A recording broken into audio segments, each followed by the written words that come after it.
Oi, sejam todos muito bem-vindos. Eu sou a professora Mariana Costa e hoje temos mais um encontro de Direito Empresarial aqui no Aprenda em 30 Minutos do Aprovação PGE.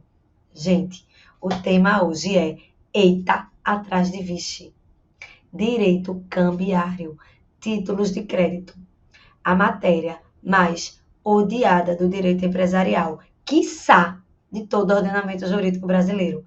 Mas fique tranquilos, eu tenho certeza absoluta que depois dessa aula de hoje eu irei desmistificar a magia em torno desse tema. A partir da aula de hoje, você vai ter total propriedade e conhecimento para responder uma questão que o examinador colocar na prova de vocês. E eu vou dizer, examinador adora títulos de crédito. Bem, conceito de título de crédito. Conceito elaborado pelo jurista italiano Cesare Vivante, o papa do título de crédito. Título de crédito é um documento necessário para o exercício de direito literal e autônomo nele mencionado, emitido em conformidade com a legislação específica de cada tipo ou de cada espécie. Os títulos de crédito constam do nosso ordenamento jurídico, Código Civil, artigos 887 a 926, e também na legislação especial, a lei específica de cada título de crédito típico. Gente, olha só, esse conceito que eu acabei de trazer para vocês é o conceito elaborado pela doutrina, conceito de Cesare Vivante. 3 características principais do título de crédito: direito literal e autônomo nele mencionado, é dirigido através de um documento necessário. 3 elementos, mas percebam que o conceito fala em mencionado. Quando vamos para a leitura do artigo 887 do Código Civil, ele fala que o título de crédito é documento necessário ao exercício de direito literal e autônomo nele contido, somente produzindo efeitos quando preenche os requisitos da lei. Meus queridos, reparem só. O código, apesar de ter se baseado no famoso conceito de título de crédito, na verdade, ele se afastou um pouco desse conceito, na medida em que ele utiliza a palavra contido. Não deveria ser contido. Realmente, o título, ele apenas menciona. Ele não contém nenhum direito, nenhum crédito, nenhuma relação jurídica. Então, isso é uma crítica existente na doutrina quanto ao conceito trazido pelo 887. Fiquemos com o conceito de Vivant. Pessoal, sobre esses princípios, esses 3 elementos do conceito de título de crédito que eu acabei de trazer. Primeiro princípio, princípio da cartularidade. O exercício de qualquer direito mencionado no título pressupõe a sua posse legítima, a cártula, imprescindível para a comprovação da própria existência do crédito e da sua consequente exigibilidade. Meus amores, reparem só, cártula é documento. Para ser exercido qualquer direito inerente ao título de crédito, é indispensável a posse do próprio documento da cártula, cartularidade. Segundo princípio, princípio da literalidade. O título de crédito vai valer só e somente só pelo que nele estiver escrito. Somente os atos que são devidamente lançados no título produzem efeitos jurídicos perante o seu legítimo portador. Literalidade. É importante destacar que esse princípio ele é uma garantia tanto para o emitente daquele título quanto para o credor. Por quê? O credor somente vai poder exigir o que está expresso naquela cártula, naquele título. Ele não pode se contentar com um ponto do Bom Clube, R$ 1 a menos do que consta daquele título de crédito. Por outro lado, o devedor, ele também vai ter o direito de somente ser exigido e de somente pagar o que está expresso literalmente no título. Esse é um princípio que protege as duas partes, exata correspondência entre o teor do título e o direito que ele vai representar.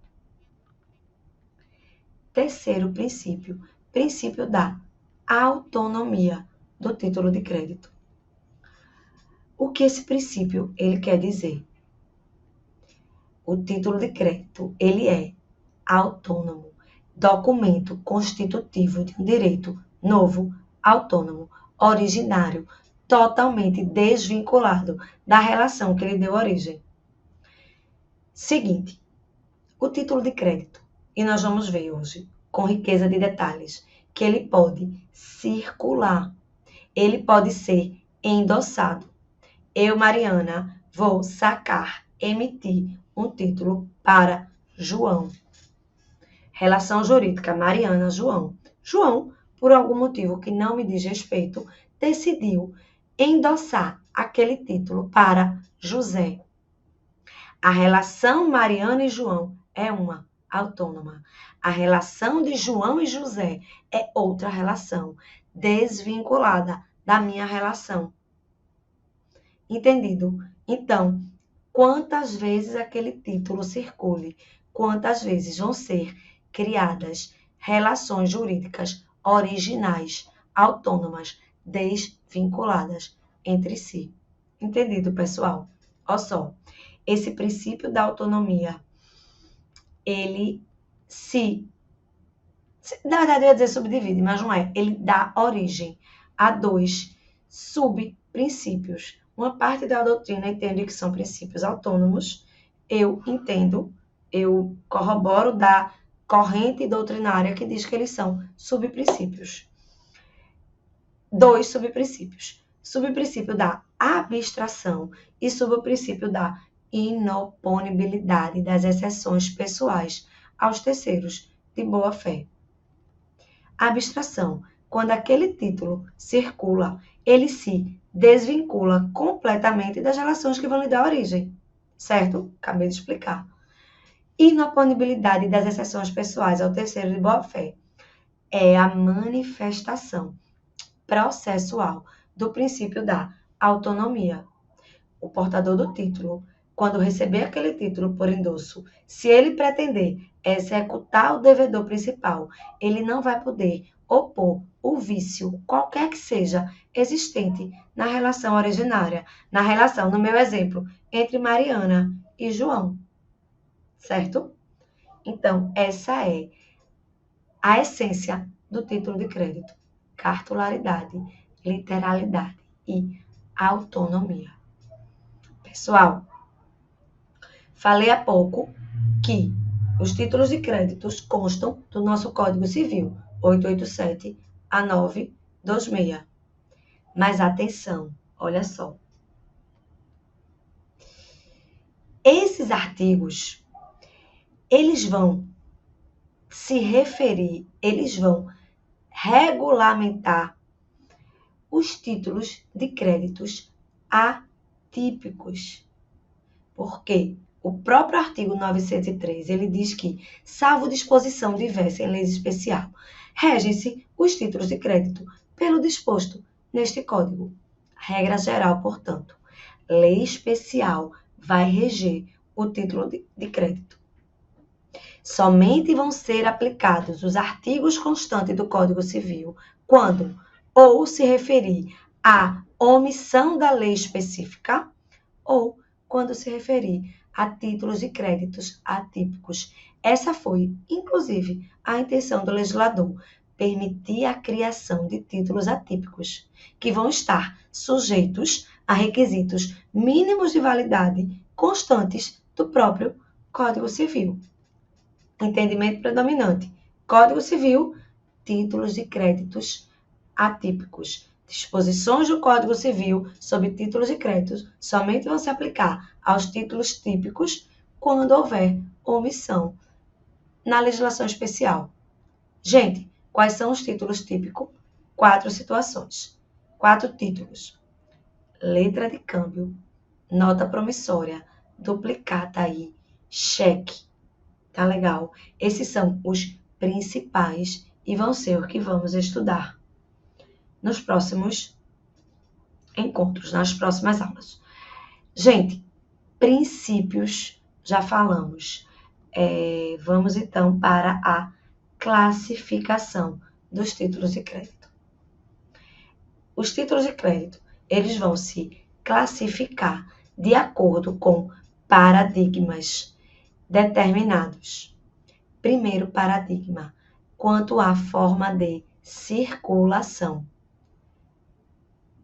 Quanto à forma de circulação, o título de crédito, ele vai poder ser um título ao portador, que é quando aquele título, ele vai circular com a mera transferência, com a tradição da própria cártula. Ausência de identificação do credor no próprio título. Quando não houver a transferência do próprio título, ele vai implicar obrigatoriamente na transferência da sua titularidade. Exemplo clássico de título ao portador, o cheque cujo valor seja menor que R$100. Entregou, esteja em posse do título, você também é o titular, o credor do valor do direito nele mencionado. Primeira classificação. Segundo, título nominal. O título ele é nominal quando ele identifica expressamente o seu titular. E havendo essa identificação, a transferência da titularidade não depende apenas da entrega da tradição daquele título. É indispensável a prática de um ato formal que vai operar a transferência da titularidade daquele título. Essa transferência, ela pode se dar de 2 maneiras. Endosso, característico das práticas empresariais, dos costumes empresariais, e a cessão civil de crédito, que é uma transferência que vai ocorrer sob a ótica do regime jurídico do direito civil. Tá legal, minha gente? 2 modalidades. Bem, em relação a essas 2 modalidades, os títulos nominais, eles vão se classificar como cláusula à ordem, transferência mediante endosso, e quando ele for um título nominal com cláusula não à ordem, transferência mediante cessão civil de crédito.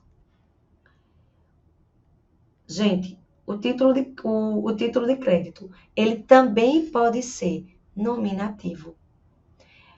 Em relação à forma de circulação daquele título, ele será um título nominativo quando ele for emitido em favor de uma pessoa determinada. O nome da pessoa do credor, ele vai constar de registro específico mantido pelo próprio emitente daquele título. E a transferência do título nominativo, ela somente vai se aperfeiçoar por meio do termo do referido registro. Esse termo, ele vai ser assinado tanto pelo emitente quanto pelo adquirente daquele título de crédito. Essas são as classificações quanto à forma de circulação. Quanto ao modelo do título, ele vai ser um título de modelo livre quando a lei ela não determinar, não estabelecer uma padronização obrigatória no momento da emissão daquele título.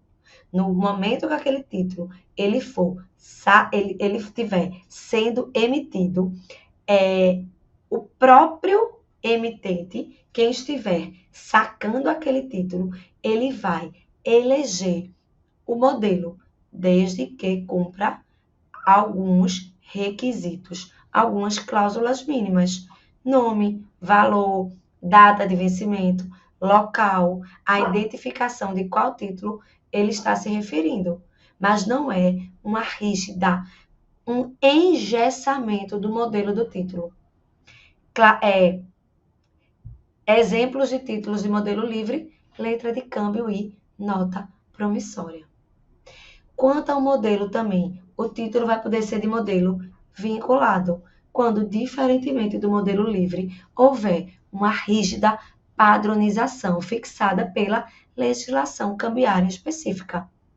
Meus amores, no modelo vinculado, o local da assinatura, o local do valor, seja o valor por extenso, seja o valor numeral, ele vai estar rigidamente determinado, engessado.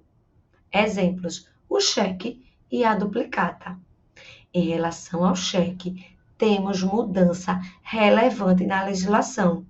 O modelo do cheque, ele era determinado pelo Banco Central. Mas, de acordo com a alteração recente na legislação do cheque, uma determinação do próprio Banco Central, esse modelo, a partir de outubro de 2023, do ano corrente, ele vai poder ser determinada por cada instituição financeira. E aí, eu me pergunto, flexibilização da classificação do cheque como modelo vinculado, né? Tendo em vista que cada instituição financeira vai poder fazer, mas considerando que esse modelo, antes de ser colocado em circulação, ele vai precisar ser submetido ao Banco Central, aguardemos as cenas dos próximos capítulos. No momento, cheque permanece sendo um título de crédito de modelo vinculado. Meu palpite vai ser uma mitigação desse modelo vinculado, mas vamos aguardar. Meus queridos, próxima classificação. Classificação quanto à estrutura. Talvez a mais importante das classificações dos títulos de crédito. Por quê? Porque diz respeito à própria estrutura da relação jurídica formada a partir do título de crédito. Quanto à estrutura, o título de crédito, ele vai ser uma ordem de pagamento quando ele estabelecer 3 relações jurídicas distintas a partir da sua emissão. Nós vamos ter o sacador, que é quem emite o título, quem ordena o pagamento. Nós vamos ter o sacado, que é o credor. É contra quem o título está sendo emitido. A pessoa que vai receber a ordem de pagamento. Sacado é contra quem aquele título está sendo emitido. Já o tomador é o credor propriamente dito. É quem vai receber o valor constante daquele título de crédito. Então, bora aqui fazer uma ilustração do título quando ele for uma ordem de pagamento. Nós vamos ter em um dos polos da relação jurídica o sacador, o emitente, é quem está efetuando a emissão daquele título. Nós vamos ter o sacado, normalmente a instituição financeira, e nós vamos ter o tomador, o beneficiário, o credor. Essa aqui é uma... Olha, cadê? Essa aqui é uma ordem de pagamento.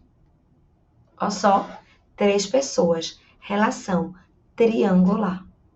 Na promessa de pagamento, diferentemente, 2 relações jurídicas distintas. O sacador, que é quem está se comprometendo, o promitente, quem está prometendo, e no outro polo da relação jurídica, nós vamos ter, cadê aqui para fazer? Simplesmente o promitente e do outro lado, no outro polo, o credor. A pessoa que vai receber o crédito. Então, aqui é uma promessa de pagamento e aqui nós estamos diante de uma ordem de pagamento. Relação triangular, ordem de pagamento. Relação linear, promessa de pagamento. Certo? Exemplo de ordem de pagamento. Letra de câmbio, cheque e duplicata. 3 títulos, 3 pessoas em cada relação jurídica.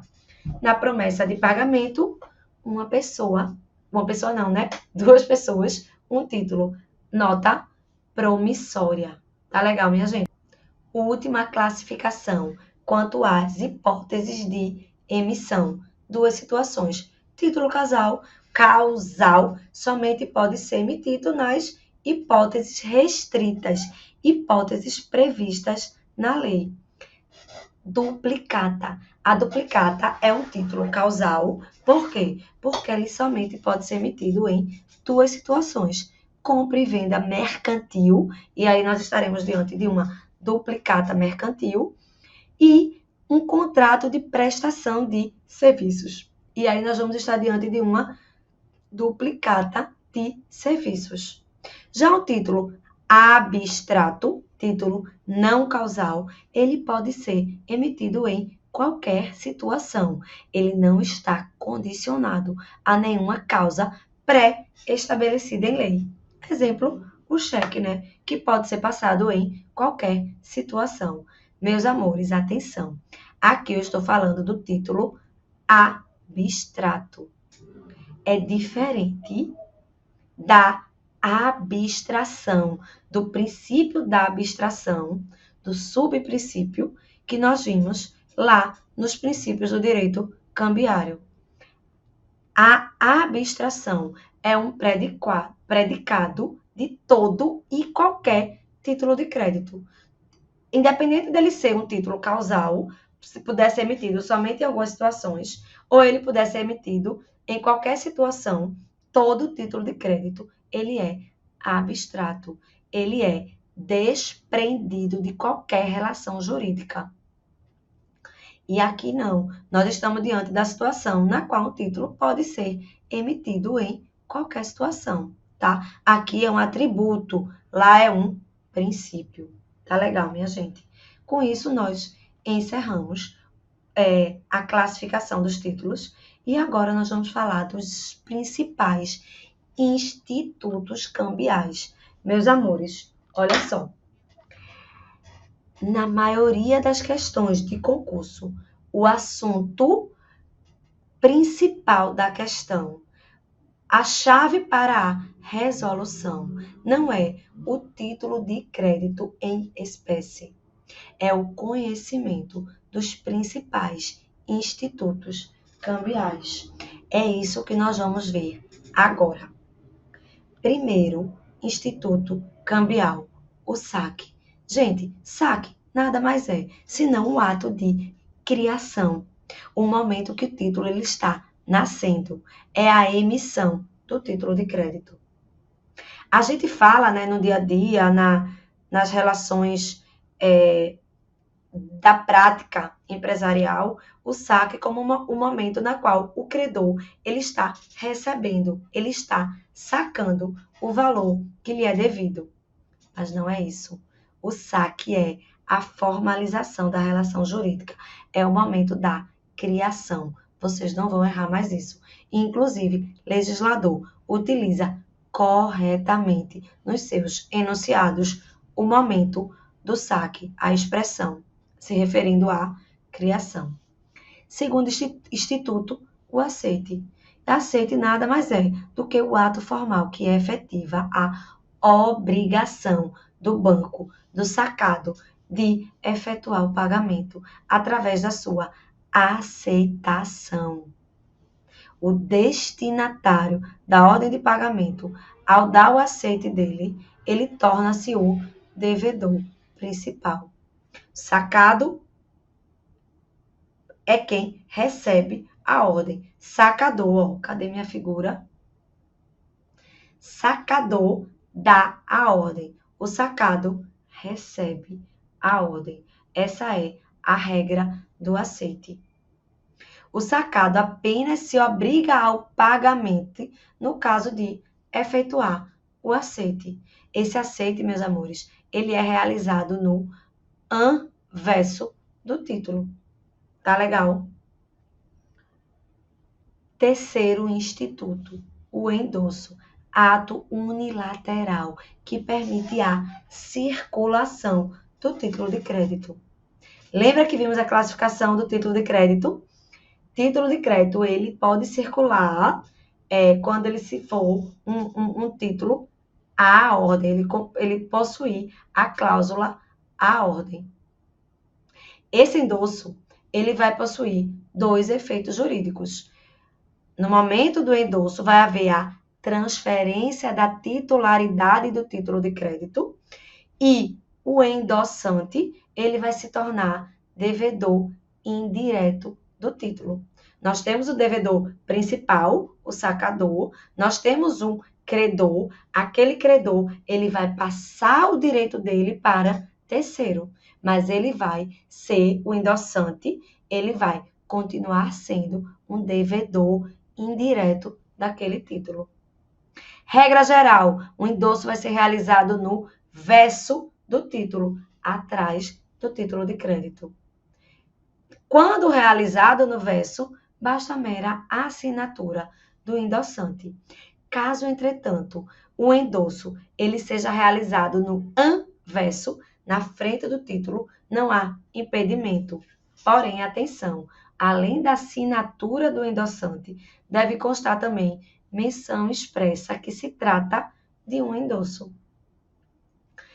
No ato do endosso, é possível a inserção de cláusula não à ordem nos títulos típicos, nos títulos nominados. Atenção, a gente viu lá na classificação, título com a cláusula à ordem circula mediante endosso. Não à ordem, ele continua podendo circular, mas ele vai passar a circular através de uma cessão civil daquele crédito. Meus amores, é vedado endosso parcial limitado a certo valor da dívida. Se houver o endosso parcial, ele vai ser considerado o quê? Nulo. Também é vedado o endosso subordinado a alguma condição. Se houver um endosso, exemplo, o endosso somente vai se operar se, que mais? O Brasil for campeão, que o Brasil está competindo a nada no momento, né? Então, mas se o Brasil for campeão da Copa, da próxima Copa, que eu não sei nem quando é, não pode. Ela vai ser considerada não escrita, essa condição. Não há limite ao número de endossos. Mariana transfere para João, que transfere para José, que transfere para Carlos, que transfere para Beatriz. Não há limite ao número de endossos. Pessoal, quanto ao endosso, eu ainda tenho algumas observações. O endosso, ele possui uma classificação quanto aos os tipos de endosso. Além do endosso tradicional, que é aquele que vai operar uma tradição efetiva do crédito, aquele endosso, ele também vai poder ser um endosso mandato, um endosso procuração. É quando o endossante, ele está no ato do endosso, conferindo poderes para o endossatário agir em seu nome. Ele vai passar a ser o seu legítimo representante, exercendo os direitos constantes daquele título de crédito. O endosso mandato, também chamado de endosso procuração, ele consta do artigo 18 da Lei Uniforme de Genebra, a nossa famosa LUG, e do 917 do Código Civil. O endosso ele vai ser um endosso calção, endosso pignoratício ou um endosso garantia, conforme artigo 19 da LUG 218 do Código Civil, quando o endossante, ou seja, quem está transferindo o título, ele vai fazer essa transferência como forma de garantia de uma dívida contraída perante o endossatário. Ele está fazendo uma mera caução, não é a transferência definitiva daquele título.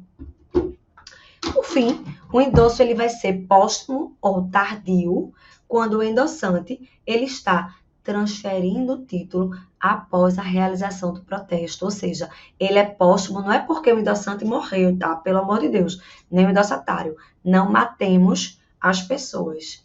Ele é póstumo porque ele vai ocorrer após a realização do protesto, após o prazo determinado para pagamento. E a consequência desse endosso póstumo, portanto, você já está sabendo que é possível um endosso pós-vencimento. A consequência aqui, o efeito deste ato, é a realização de cessão civil daquele crédito. Artigo 919 do Código Civil. A aquisição do título à ordem, ou seja, passível de transferência de circulação mediante endosso, por meio diverso do endosso, tem efeito de cessão civil do crédito. Após o vencimento, vai ter efeito de cessão civil. Meus amores, 2 tipos de endosso. Endosso em preto, preto no branco. Indica expressamente o beneficiário que está recebendo aquele título. E aquele beneficiário ele pode fazer outras transferências, desde que siga as regras de sua realização. Mas o endosso ele indica expressamente o beneficiário. Já o endosso em branco, ele não indica o endossatário. Para sua realização, o credor ele vai simplesmente assinar no verso do título, mas ele não está colocando lá a ordem de fulano, a ordem de Beltrano. Ele apenas está assinando aquele título. O endossatário do endosso em branco pode mudar aquele endosso, que bastava a mera assinatura, para um endosso em preto. Ele vai complementar com o seu nome ou o nome de terceiro. E aí, meus amores, o novo endossatário pode novamente endossar o título. E aí pode ser tanto em branco como em preto. Tá legal, minha gente? Então, essas são as classificações do endosso. Gente, eu falei muito do endosso, eu falei do título à ordem, nominal à ordem, falei do título nominal não à ordem. Qual a diferença do endosso para a cessão civil de crédito? Ou seja, quando o título for nominal, não à ordem.